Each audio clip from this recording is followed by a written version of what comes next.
Hello everyone, আসসালামু আলাইকুম। আশা করি সবাই ভালো আছেন, আমিও ভালো আছি। তো আজকে আমি আপনাদের সামনে আরেকটা ভিডিও নিয়ে চলে আসলাম অনেক দিন পর। আজকে আমি আপনাদেরকে দেখাবো আমি কীভাবে মিল্কশেক বানাই। আমার হাতের কাছে যা যা উপকরণ ছিল আমি তা দিয়ে খুব সিম্পলিভাবে একদম মিল্কশেক বানিয়েছি। তো আমি ফার্স্টে ব্লেন্ডার জারের মধ্যে 1 কাপ পরিমাণ দুধ, তারপর বাদাম, কয়েকটা বাদাম দিয়েছি। আপনারা চাইলে যে কোনো বাদাম দিতে পারেন। আমি পেস্তা বাদাম দিয়েছি, সাথে একটু করে অল্প 1 চা চামচ চিনি দিয়েছি। তারপর আমি ভালো করে ব্লেন্ড করে নিব, বিকজ বাদামগুলো একটু শক্ত থাকে।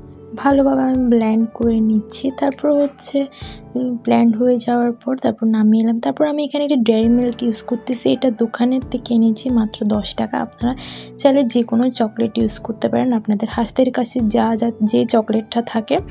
তো আমার কাছে এই চকলেটটা ছিল, তাই আমি এই চকলেটটা মিক্স করেছি। তারপর দেখেন, মিক্স করার পর এই কালারটা এসেছে। আমি আপনাদেরকে ব্লেন্ডার জারটা হাতে নিয়ে দেখাচ্ছি। দেখেন, এরকম একটা হালকা ব্রাউনিশ কালার এসেছে। তারপর আমি ফ্রিজ খুলে দেখলাম আমাদের ফ্রিজে সামান্য পরিমাণে একটু আইসক্রিম ছিল। আমি আইসক্রিমগুলোও মিক্স করে নিয়ে ওইখানে ব্লেন্ডারে মিল্কশেকের মধ্যে দিয়ে দিব। কিছুটা টেস্টি লাগে আইসক্রিম দিলে। আপনাদের কাছে যে আইসক্রিমটা থাকে ওই আইসক্রিমটা দিতে পারেন। তারপর আমি আইসক্রিম দেওয়ার পর ভালোভাবে আবার ব্লেন্ড করে নিব। আর এটা চকলেট ফ্লেভার আইসক্রিম, আপনারা তো দেখতে পাচ্ছেন। এই আইসক্রিমটা কিন্তু আমার অনেক ফেভারিট আইসক্রিম, তো বাসায় সবসময় এনে রাখে। আমি এই আইসক্রিমটাই দিলাম। তারপর আমি 1 ঘন্টা ফ্রিজে রাখার পর দেখেন ভাই, আমি যখন খাইলাম মন প্রাণ সব ঠান্ডা হয়ে গেল পুরা।